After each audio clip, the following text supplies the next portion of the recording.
Hello brain.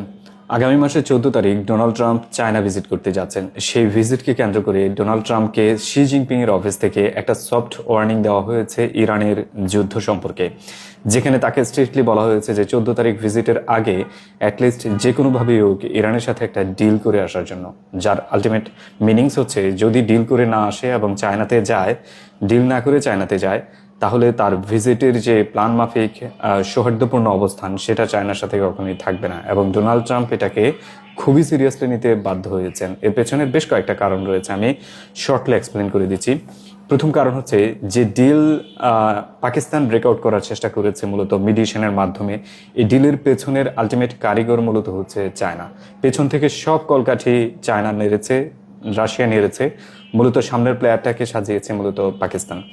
So যখন প্রথম table টকটা ব্যর্থ হয়ে যায়, তখন আলটিমেটলি ব্যর্থ হয়েছে মূলত এখানে পাকিস্তান এবং পাশাপাশি চায়না এবং রাশিয়া। সো নেক্সট 14 তারিখ ভিজিটের আগে যদি আরেকটা টেবিল টকের মানে পিস টকের আয়োজন করে এটাকে সফল না করে, তাহলে তার যে ভিজিট রয়েছে সেটাকে চায়না ঠিক সেভাবে গ্রহণ করবে না, যেভাবে তারা চেয়েছিল যে একটা পিস টকের মাধ্যমে ফাইনালি ওয়ারটাকে শেষ করে ওয়ার্ল্ডে একটা শান্তি পরিস্থিতি তৈরি করার জন্য। কারণ যত বেশি ওয়ার্ল্ড লেন্দি হচ্ছে, তত সবার মূলত ইকোনমিক ক্রিপলিং হচ্ছে। এখানে চায়নার সবচেয়ে বেশি অংশে লুজিং পয়েন্ট রয়েছে, কারণ ওয়ার্ল্ডে এই মুহূর্তে ব্যবসা মূলত সবচেয়ে বেশি অংশে করে চায়না, তারপরে ইউএসএ এবং অন্যান্য দেশগুলো। সো আমেরিকান ওয়ার, ট্রাম্পের ওয়ার যত লেন্দি হবে চায়নার জন্য ক্ষতিকর, বাকি ওয়ার্ল্ডের জন্য ক্ষতিকর, এবং এটা মূলত ধীরে ধীরে একটা অস্বস্তিকর পরিবেশ তৈরি করে দিচ্ছে। এবং শি জিনপিংয়ের অফিস মূলত আলটিমেটলি ইনডিরেক্টলি ডোনাল্ড ট্রাম্পকে সেটা মনে করিয়ে দিয়েছেন, এবং ডোনাল্ড ট্রাম্প এটাকে সিরিয়াসলি নিতে বাধ্য হয়েছেন। এবং সেই জন্যই মূলত গতকালকে আপনারা দেখেছেন যে একদম লিডিং মিডিয়া প্রকাশ করে যাচ্ছে যে নেক্সট 2-3 দিনের মধ্যে আরেকটা পিস টক হতে পারে। এটার রিজন এটা না যে ডোনাল্ড ট্রাম্প খুব সহসায় চাচ্ছে যে একটা পিস টক করে খুব দ্রুত এটা সমাধান করতে, এর রিজন এটা যে তার আলটিমেট যে বিগ ডিল মূলত চায়নার সাথে হতে যাচ্ছে বা হওয়ার সম্ভাবনা রয়েছে, সেটা এখন রিস্কে পড়ে গেছে মূলত তার এই ব্লকেটের কারণে। সো এটা মূলত শি জিনপিং এর বলা যায় যে একটা 4D চাল বলা যায়, একদম চিজ বোর্ডের চালের মতো হয়ে গেছে, যেখানে ট্রাম্প অলমোস্ট ফেঁসে গেছেন এখানে। নাম্বার 2, এখন পর্যন্ত ব্লকেটের কারণে যত ধরনের ক্ষতি হয়েছে তা আমেরিকা এবং তার এলাইরই সবচেয়ে বেশি অংশ হয়েছে। যে ব্লকেট আমেরিকা দিয়েছে, সেই ব্লকেট থাকাকালীন গতকালকে সব মিলিয়ে 14টা শিপ হরমুজ স্ট্রেইট পাস করেছে এবং শান্তিপূর্ণভাবে তারা তাদের পাস করে ইন্টারন্যাশনাল ওয়াটারেতে এসেছে এবং পৃথিবীর বিভিন্ন প্রান্তে গিয়েছে, যার বেশিরভাগ অংশ মূলত Chinese ship. So Hormuz strait pass করা চাইনিজ শিপগুলোকে আলটিমেটলি আমেরিকা দিতে বাধ্য হয়েছে, মানে সুযোগ দিতে বাধ্য হয়েছে। এর পেছনে কোনো কারণে সুযোগ নয়, বরং আমেরিকা এগুলোকে অ্যাটাক করার কোনো সাহসই নেই। যেটা আগের সেগমেন্টে বলার চেষ্টা করেছে যে চায়না কিভাবে আমেরিকাকে ডিকটেক্ট করে যাচ্ছে মূলত পিস্টকে ফাইনাল রেজাল্ট আনার জন্য, ঠিক একইভাবে মূলত আমেরিকা চাইনিজ শিপকে অ্যাটাক করার সাহস এ পর্যন্ত জন্মায়নি, এই জন্য যে চাইনিজ শিপকে অ্যাটাক করলে বিপদটা তার সবচেয়ে বড় অংশ হবে। এটা 2-3টা ফেইলুর পয়েন্ট আমেরিকার জন্য তৈরি করে দিয়েছে, যার প্রথমটা হচ্ছে আমেরিকা এই মুহূর্তে নিজেকে ওয়ার্ল্ড পাওয়ার দাবি করে এবং গত 50-70 বছর ধরে সে নিজেকে ওয়ার্ল্ড একক সুপার পাওয়ার হিসেবে দাবি করে এসেছে। সো যখন তার এই অবস্থায় এসে তাকে মূলত একটা ব্লকেট দেওয়ার পরও শিপগুলোকে ছেড়ে দিতে হচ্ছে, এটা তার ওয়ার্ল্ড সুপার পাওয়ার যে তকমা রয়েছে সেটার উপর চরমভাবে আঘাত করেছে। এবং সেই আঘাতের কারণে সে আসলে মূলত এখন কুলিয়ে উঠতে পারছে না কাকে তার সাথে নিয়ে চলবে। কারণ হচ্ছে এন্টায়ার ইউরোপও তার সাথে নেই, এশিয়ার মেজর পোর্শন মূলত তার সাথে নেই, তার আমেরিকান ব্যাকয়ার্ডে যে কানাডা রয়েছে এবং মেক্সিকো রয়েছে তারাও তার সাথে নেই, সে আসলে এই মুহূর্তে একা লড়ছে। সো এটা মূলত তার ওয়ার্ল্ড অটোক্রেটিক্স যে সাপোর্ট ব্যবস্থা রয়েছে আমেরিকান, সেটার উপর চরমভাবে আঘাত করেছে। দ্বিতীয়ত, আমেরিকান হেজমনি এখানে মূলত ভয়ঙ্করভাবে ফেল করেছে, কারণ হচ্ছে আমেরিকান হেজমনির একটা দাপট ছিল সারা ওয়ার্ল্ডে, সেটা মূলত এই ব্লকেট টকেট এই ধরনের যত আমেরিকান একচ্ছ চিন্তা ভাবনা ছিল সেগুলোকে সবসময় প্রোটেক্ট করতো। মানে আমেরিকান হেজমনি কোথাও একটা সিদ্ধান্ত নিয়েছে, বাকি ওয়ার্ল্ড এটাকে আসলে সমীহ করে চলতে হতো। কিন্তু এই ব্লকেটে এটা হয়েছে উল্টো, যেটাকে সমীহিত দূরের কথা, সে হয়েছে কেউ এটার দিকে নজরে দিচ্ছে না। তৃতীয়ত, আমেরিকান যে মিলিটারি সুপার পাওয়ার রয়েছে সেটা লিটারালি ভেঙে গেছে এখানে। প্রথম কারণ হচ্ছে আমেরিকান সুপার পাওয়ার মিলিটারি মূলত ডিফারেন্ট থিংস, এটা সারা ওয়ার্ল্ডে প্রায় 800-র মতো বেস পরিচালনা করে। পৃথিবীর এমন কোনো প্রান্ত নেই যেখানে আপনি পা দিবেন সেখানেই আমেরিকান মিলিটারি বেস রয়েছে। For example South China Sea, যেটা আলটিমেটলি হচ্ছে চায়নার ব্যাকয়ার্ড, সেখানেও কিন্তু আমেরিকান মিলিটারি বেস রয়েছে ফিলিপাইনের মতো এরিয়াতে। সো আলটিমেটলি পৃথিবীর যে কোনো প্রান্তে আপনি পা দেবেন আমেরিকান বেস রয়েছে। আমেরিকা ওশান থেকে এয়ার এবং ল্যান্ড সব জায়গায় ডমিনেট করে। সো হরমুজ স্ট্রেটে এসে যে ব্লকেট দিয়েছে আমেরিকান সুপার মিলিটারি, সেই মিলিটারি এবং নেভাল অ্যাক্টিভিটি মূলত কার্যত অকার্যকর হয়ে আছে। সেটা আসলে কি যে ওয়েল ট্যাঙ্কার বা বাল্ক ট্যাঙ্কার এগুলোকে আটকানোর সক্ষমতা রাখতে পারছে না, কারণ সে জানে সে যদি এখন আটকাতে যায় তাকে ভয়ঙ্কর রকম রিটালিয়েশনের মুখোমুখি হতে হবে। ফর এক্সাম্পল ধরেন ইরানিয়ান বাল্ক ট্যাঙ্কারই অ্যাটাক করলো, ইরান বসে থাকবে না, ইরান ইনস্ট্যান্ট রিটালিয়েট করবে, কারণ হচ্ছে তার শিপকে আটকানোর অথরিটি তার নেই। That's it. এই জন্য সো এটা আমেরিকান জন্য এই মুহূর্তে এই অংশটা খুবই বাজেভাবে যাচ্ছে। আমেরিকা এক ব্লকেট দিতে গিয়ে নিজেই ব্লকেটে ফেসে গেছে।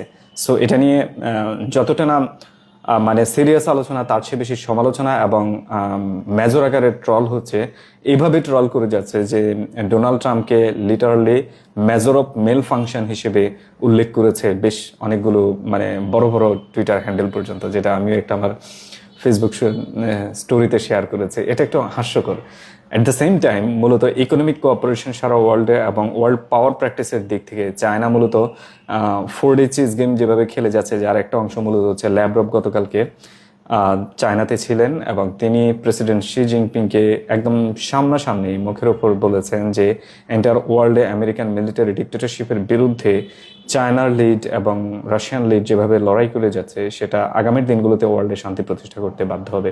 সো আলটিমেটলি হচ্ছে এটা দেখিয়ে দিয়েছে যে ওয়ার্ল্ডে আমেরিকান যে ডিক্টেটরশিপ ছিল, আমেরিকান যে অথরিটি ছিল বা পাওয়ার হাউস ছিল, সেটা আস্তে আস্তে পাল করতে যাচ্ছে এবং এখানে বড় অংশে সুযোগ নিচ্ছে মূলত অন্যান্য দেশগুলো।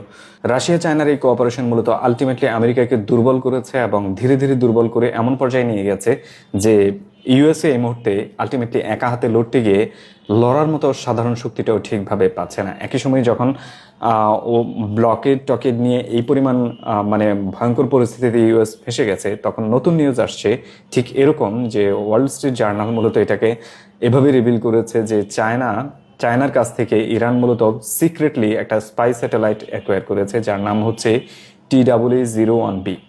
সো এই স্যাটেলাইট আলটিমেটলি ব্যবহার করে মূলত এন্টায়ার পার্সিয়ান গলফ এরিয়াতে আমেরিকান যত বেজ এবং মিলিটারি অ্যাসেট রয়েছে তার প্রত্যেকটাকে পিন পয়েন্ট অ্যাকুরেসিতে ইরান টার্গেট করেছে। নট জাস্ট তাদেরকে বায়ো টেকনোলজি দিয়েছে, স্যাটেলাইট পর্যন্ত এন্টায়ারলি ইরানের হাতে আছে এবং ইরান সেই স্যাটেলাইট অপারেট করে যাচ্ছে, যার রেজাল্ট মূলত হচ্ছে এত ভয়ঙ্করভাবে আমেরিকাকে এখানে মাটিতে নামিয়ে আনতে পেরেছে ইরান। এবং যখন ইরান এভাবে তাদেরকে মাটিতে নামিয়ে আনছে তখন IAEA মূলত আজকে আরেকটা সফট ওয়ার্নিং জারি করেছে সারা ওয়ার্ল্ডের জন্য। ঠিক এরকম যে তাদের অ্যাজাম্পশন অনুযায়ী নর্থ কোরিয়া এই মুহূর্তে সারা পৃথিবীতে সবচেয়ে বেশি দ্রুত পরিমাণে নিউক্লিয়ার এনরিস্ট করে যাচ্ছে, যে নিউক্লিয়ার এনরিস্টের আলটিমেট গোল হচ্ছে নতুন করে নিউক্লিয়ার ওয়েপন টেস্ট করবে নর্থ কোরিয়া। যদি নিউক্লিয়ার ওয়েপন নতুন করে টেস্ট করে সেটা ডেফিনেটলি আরও ডিস্ট্রাকটিভ, আরও বিগ ক্যাপাবিলিটি নিয়ে কিম জং উন করবেন, এটাই মোটামুটি নিশ্চিত। এবং তার যে এই মুহূর্তে এনরিচ ক্যাপাসিটি সে তৈরি করেছে, IAEA এর মতে এটা নতুন প্লান্ট এবং যে প্লান্টে পুরোপুরিভাবে একচ্ছভাবে সে নিজেরা ডেভেলপ করেছে এন্টায়ার এনরিচ ক্যাপাসিটি, যেটার মধ্যে IAEA এর কোনো ধরনের অ্যাক্সেস নেই। বাট প্রশ্ন হচ্ছে IAEA এর কাছে যদি অ্যাক্সেস না থাকে তাহলে IAEA এই তথ্য দিল কিভাবে? এই তথ্যটা অনেকটা গরমিল, বাট এটা অনেকটা এরকম যে একটা এজেন্ডা সাজানোর কাজ করে যাচ্ছে IAEA। এটা হয়তো বা US এর পক্ষ হয়ে কিংবা ইসরায়েলের পক্ষ হয়ে অথবা আগামী দিনগুলোতে ইরানকে ফাঁসানোর জন্য, এমনও অনেক কিছু হতে পারে। ঠিক IAEA এর এই তথ্যের বরাতে মূলত আরেকটা জিনিস সামনে এসেছে, সেটা মূলত জয় ক্যান, যিনি মূলত কিছুদিন আগে রিজাইন করেছেন আমেরিকান ইন্টেলিজেন্স এজেন্ট থেকে। তিনি মূলত সরাসরি বলেছেন যে আমেরিকান এন্টায়ার টোটাল 18টা ইন্টেলিজেন্স এজেন্সি আমেরিকান গভর্নমেন্টকে রিপোর্ট করেছে লাস্ট ইয়ার যে তাদের হাতে এমন কোনো তথ্য নেই যেটা প্রমাণ করে যে ইরান কোনো ধরনের নিউক্লিয়ার ওয়েপন ডেভেলপ করতে পারে। স্টিল এত স্ট্রং স্ট্রং তথ্য থাকার পরও ইরানের বিরুদ্ধে আমেরিকা মূলত একটা মানে মিলিটারি অপারেশন চালিয়েছে। এর পেছনের অন্যতম কারণ তার হিসেবে এটা মূলত হচ্ছে ইসরায়েল ইনসিস্ট করেছে, দ্যাটস ইট। ইসরায়েল বলেছে নিউক্লিয়ার ওয়েপন তারা তৈরি করতে যাচ্ছে, সেজন্য তারা এটা করেছে, নট ইন্টেলিজেন্স রিপোর্টের ভিত্তিতে তারা কিছুই করেনি। সো বুঝাই যাচ্ছে যে এই মুহূর্তে ওয়ার্ল্ডে আমেরিকাকে আসলে কারা নিয়ন্ত্রণ করে যাচ্ছে। এবং পলিশ পার্লামেন্টে, মানে পোল্যান্ডের পার্লামেন্টে গতকালকে মূলত একটা উত্তেজনাকর পরিস্থিতি আছে। যেমনটা আপনারা জানেন যে ইউরোপিয়ান ইউনিয়ন মূলত ইসরায়েলকে একঘরে করার সব আয়োজন করে যাচ্ছে, তেমনি পোল্যান্ডের পার্লামেন্টে গতকালকে যখন অধিবেশন চলছিল তখন তাদের এক পার্লামেন্ট মেম্বার ইসরায়েলের পতাকা এভাবে সাটিয়ে মূলত এটার মধ্যে নাজি যে সাইনটা ছিল, মানে শলকা, সেই সাইনটা মূলত এখানে ব্যবহার করে টোটাল একটা ইসরায়েলি ফ্ল্যাগ হিসেবে দেখিয়েছে এবং বলেছে যে তারা নতুন জেনোসাইড পৃথিবীতে করে যাচ্ছে, যেটার বিরুদ্ধে এন্টায়ার ইউরোপ সরাসরিভাবে দাঁড়ানো উচিত এবং হিউম্যান কাইন্ডকে সেভ করার জন্য এটাই মুহূর্তে করা উচিত। সো এটা ছিল তাদের অ্যাজাম্পশন। এবং ভিক্টর গাও মূলত গতকালকে সরাসরিভাবে ইন্ডিয়াকে একটা সফট ওয়ার্নিং দিয়েছে যে ইন্ডিয়া অরুণাচল প্রদেশে তার মিলিটারি এনহ্যান্সড করার জন্য বিশাল রোড ইনফ্রাস্ট্রাকচার ব্লা করে যাচ্ছে। সো সে বলেছে যে ইন্ডিয়া যদি মনে করে যে ম্যাকমোহন লাইনই ফাইনাল লাইন, যেটাকে তারা অরুণাচল সীমানা হিসেবে ধরে নেবে, তাহলে আগামীর দিনগুলোতে ভিক্টর গাও লাইনও এখানে তৈরি হয়ে যেতে পারে, খুব বেশি দিন সময় নেবে না। এবং ইন্ডিয়ার উচিত যে এটাকে সিরিয়াসলি নিয়ে মূলত কোঅপারেশনে আসা, আর যদি কোঅপারেশন না আসে চায়নার সাথে দ্রুত সময়ে তারা কোনোদিন লেগে যেতে পারে এবং এতে ইন্ডিয়ার অস্তিত্ব সংকটে পড়বে। ঠিক এভাবে একটা সফট ওয়ার্নিং দিয়েছে। সো আর এই মুহূর্তে যেটা মিডল ইস্টের দিক থেকে সবচেয়ে ভয়ঙ্কর, সেটা হচ্ছে মিডল ইস্টে আরও প্রায় 10 থেকে 12,000 সোলজার মূলত জড়ো করার চেষ্টা করে যাচ্ছে ইউএসএ। আমি ঠিক জানি না এটার আসলে মানে ফিউচার প্ল্যান কি, আমেরিকা এখানে আসলে কি করতে চায়, কিভাবে কাকে অ্যাটাক করতে চায়, কারণ অলরেডি 50,000 স্টেশন আছে, আরও 12,000 এখানে নিয়ে আসার চেষ্টা করে যাচ্ছে। যদি আরও 12,000 নিয়েই আসে তাহলে নেক্সট অ্যাকচুয়ালি অ্যাটাক করবে কাকে? ইরানকে অ্যাটাক করার মতো এই মুহূর্তে কোনো পরিস্থিতি নেই। বাট একটা সিসফায়ার ডিল হয়েছে, একটা পিস টক চলছে, যদি এর ভিতরে আবার অ্যাটাক করে তাহলে খুব সম্ভাবনা আছে দ্রুত সময়ে ইউএসএ হচ্ছে এমন হয়ে যাবে যে সারা ওয়ার্ল্ড থেকে সেপারেটেড হয়ে যেতে হবে। কারণ এই মুহূর্তে Europe, Asia, south Asia, east Asia, Africa সবাই এন্টায়ারলি হচ্ছে আমেরিকার বিরুদ্ধে। সো আমেরিকার জন্য এটা বিপজ্জনক হতে যাচ্ছে। অ্যান্ড আমাদের দিক থেকে, মানে আমাদের বাংলাদেশের জন্য একটা ব্যাড নিউজ কি, আমাদের প্রত্যেকটা গভর্নমেন্ট তো ইন্ডিয়াকে হচ্ছে বন্ধু হিসেবে সবসময় মানে একটা ফ্লোর দিয়ে এসেছে। আসামের চিফ মিনিস্টার হেমন্ত বিশ্ব শর্মা গতকালকে একটা সরাসরি সাক্ষাৎকারে বলেছে যে বিজেপি এবং ইন্ডিয়ান গভর্নমেন্ট এবং আসামের বর্তমান রুলিং যে পার্টি রয়েছে তারা কখনোই কোনোভাবে চায় না বাংলাদেশের সাথে ভালো সম্পর্ক হোক। তারা অলওয়েজ প্রে করে বাংলাদেশের সাথে একটা খারাপ সম্পর্ক হোক, এবং সেই খারাপ সম্পর্ক হওয়ার কারণে তারা মূলত সুযোগ পাবে আসামের যে মুসলিম রয়েছে, আসামের যে মাইনরিটি রয়েছে, আসামের যে সাধারণ নাগরিক রয়েছে যাদেরকে তারা হচ্ছে ইন্ডিয়ান নাগরিক হিসেবে স্বীকার করতে চায় না, তাদেরকে বাংলাদেশে পুশব্যাক করতে পারবে। এবং সে ওপেনলি অন ক্যামেরায় সরাসরি বলে গেছে যে তারা রাতের আধারে সাধারণ বাংলাদেশি ট্যাগ দিয়ে ইন্ডিয়ান সিটিজেনকে মূলত বাংলাদেশে পুশব্যাক করেছে। সো আমাদের যে রুলিং গভর্নমেন্ট, কিছুদিন আগে আমাদের যে ফরেন মিনিস্টার ইন্ডিয়াতে ভিজিট করলেন, তিনি দেখলাম যে খুব সৌহার্দ্যপূর্ণ একটা পরিবেশ দেখালেন এবং দেখালেন যে বন্ধুত্বের বাইরে কোনো কিছু নেই। মানে সরাসরি এভাবেও বলেছেন ইন্ডিয়ার ইন্টারেস্টে হ্যাম্পার হয় এই ধরনের কোনো কিছু বাংলাদেশ কখনোই করবে না। আর বাংলাদেশের ইন্টারেস্টে হ্যাম্পার নয়, শুধু বাংলাদেশের সভরেনিটির উপর যে কোনো ধরনের আঘাত করার জন্য ইন্ডিয়া এভরিথিং করে যাচ্ছে।